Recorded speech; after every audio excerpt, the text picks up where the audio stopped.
It's not one thing, it was many things. But I did not like that he'd had meetings with Jeffrey Epstein. For 27 years, Melinda Gates stood beside one of the richest men in the world, smiling for photographs, helping run a global foundation, and raising 3 children, until in 2021 she walked away from that life entirely. The divorce stunned the public, and the $76 billion settlement fueled endless speculation about Bill Gates' mistakes, while Melinda remained silent until 2025, when at 61 she finally spoke. She described a meeting in 2013 that made her physically ill, a pattern of lies that kept piling up, and the real reason she chose to leave, reshaping what people thought they knew about her marriage. To understand that choice, it helps to look back to Melinda and French's beginnings. Born on August 15, 1964, in Dallas, she grew up in a household where discipline and curiosity lived side by side. She was the second of 4 children, raised by a father who worked as an aerospace engineer during the Apollo years and a mother who stayed home, setting the family's steady rhythms of values and expectations. Their neighborhood was comfortable but never extravagant, and when her father realized that sending 4 children to college would require careful planning, he started a rental property business in the late 1970s. It quickly became a family effort, and by age 10 Melinda was painting walls, scrubbing floors, and learning basic repairs on weekends. She discovered that responsibility felt lighter when shared, a lesson that stayed with her. As the business grew, so did her role. By 12, she was doing simple bookkeeping, balancing numbers few children ever saw, learning how planning created opportunity and independence without anyone needing to lecture her. In her early teens, another turning point arrived when her father brought home an Apple II computer. At 14, she began using it to track rental records. Teaching herself basic programming as a blinking cursor drew her in. At a time when very few girls coded, she found comfort in a machine that cared only about logic, not age or gender, and she spent hours writing small scripts that solved real problems. That curiosity deepened at Ocealine Academy, which she entered in 1978. The school's rigor suited her, especially in math and science, and as one of the first Texas schools to bring computers into classrooms, it helped define her path. Computer science felt both exciting and intimidating, but each project pulled her further in, and when she graduated valedictorian in 1982, she carried not just top grade but confidence that technology could shape the future. She soon took her first paid job tutoring younger students in math and programming for $5 an hour, discovering how much she loved helping others understand difficult ideas. Those lessons followed her to Duke University, where she often found herself one of the only women in computer science classrooms. The environment was more intimidating, and moments of doubt surfaced, but she pushed through, studying harder and learning faster. By 1986, she earned her B.S. in computer science and economics, and by 1987, at just 23, she had her MBA, later serving as a Duke Board trustee from 1996 to 2003. 2 demanding summers interning at IBM gave her real-world experience with large teams and complex software, but after a second internship, a hiring manager urged her to consider Microsoft instead. It was a risk, but she chose growth over comfort, joining Microsoft in 1987 as a young product manager. There, she helped shape groundbreaking multimedia products like Cinemania and Encarta, managed successes and failures alike, led teams of more than 100 people, and played a key role in projects such as Expedia, all while navigating the pressure of Microsoft's antitrust battles in the 1990s, experiences that forged a resilience, independence, and clarity that would later define her most personal decisions. As the Department of Justice investigated Microsoft for monopolistic practices, every division felt the pressure of scrutiny, yet her team stayed focused on product quality and user experience, helping the company maintain its dominance despite constant legal tension. Behind the scenes, her personal life was quietly unfolding. She began dating Bill Gates in 1987, keeping the relationship secret due to workplace rules, and after 3 years of building a bond that was both personal and intellectual, they married on January 1st, 1994, in a small ceremony on the island of Lanai, Hawaii. Entering marriage as an equal, she negotiated a strong prenup that reflected the same independence she had carried since childhood. At Microsoft, Melinda French advanced on merit, moving from small projects to major products like Microsoft Bob, Encarta, and Word, and by 1994 she was general manager of information products, leading more than 1,700 people and shaping the consumer side of the company while keeping her own badge, office, and workload despite being married to the CEO.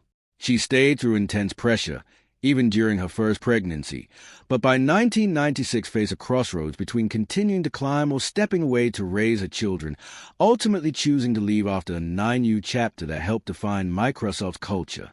Before departing, she played a senior role in launching Expedia, backing the then bold idea of booking travel online. What began as a side project later became a global giant worth nearly $19.4 billion by 2025. Though successful, she later described Microsoft culture as sharp and male-heavy, pushing her to quietly mentor women and model a more collaborative leadership style, while grappling with tensions she observed from within. Leaving in 1996 made her immensely wealthy through stock options, but instead of focusing solely on personal fortune, she began channeling billions of dollars into philanthropy, helping build what became the Bill and Melinda Gates Foundation, which by the early 2000s was the largest of its kind. The foundation grew step by step, investing in education, technology access, and global health, shaped deeply by Melinda's belief in opportunity and equity, and expanded dramatically through major gifts and partnerships that funded vaccines, reduced polio cases across countries like Pakistan and India, and placed women's health and family planning at the center of its mission, decisions that would ultimately save millions of lives and redefine modern philanthropy. By beating government targets through programs like the Urban Reproductive Health Initiative, the foundation expanded access to modern contraception in poor urban neighborhoods, a shift researchers estimate led to around 80 million fewer unintended pregnancies and 111,000 fewer maternal deaths across Africa. At the same time, Melinda became more vocal in the United States, advocating for paid family leave and policies that allowed women to remain in the workforce without sacrificing their health. Her impact drew global recognition. In 2016, she and Bill received the Presidential Medal of Freedom from President Barack Obama for roughly $36 billion in grants made since 2000, and France awarded her the Legion of Honor for her contributions to global health and development. These honors mark how far she had come, from quietly shipping software to becoming one of the most influential figures in modern philanthropy.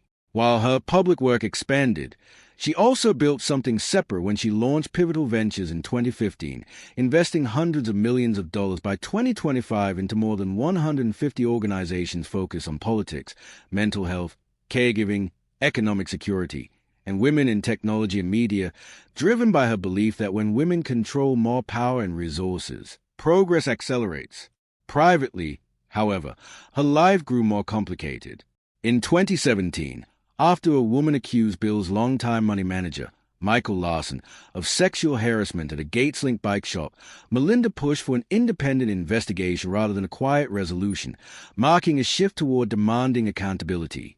Tensions deepened as questions arose about the culture at Cascade Investments, and in 2019 Microsoft board investigated Bill over an alleged relationship with a female engineer, a process that reportedly influenced his decision to leave the board in 2020 during the height of the Me Too movement.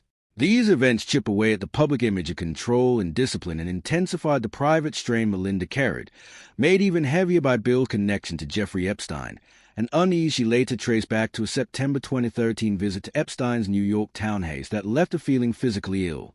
She later described Jeffrey Epstein as evil personified and said she deeply regretted ever walking through his door. And when she learned that Bill continued meeting with Epstein afterward, her anger turned into a clear warning that this relationship was a serious and painful boundary. Bill would eventually admit that meeting Epstein was a huge mistake, but by then his ties to a convicted sex offender had already become a deep crack in their marriage and a source of fear and rage for Melinda. Even as this turmoil unfolded, she tried to focus on her wake, publishing The Moment of Lift in April 2019, a book that outwardly read as a confident call for gender equality but was written while she privately battled panic attacks, nightmares, and the growing realization that the life she had built around her husband was no longer stable.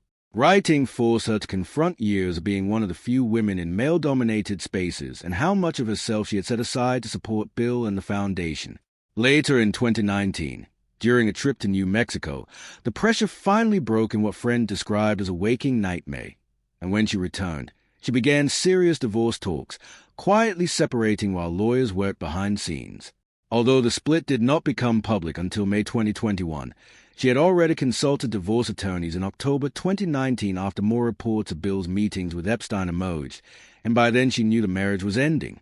The public announcement stunned the world, and the eventual settlement, estimated at around $76 billion, became one of the largest divorces in history, finalized in August 2021.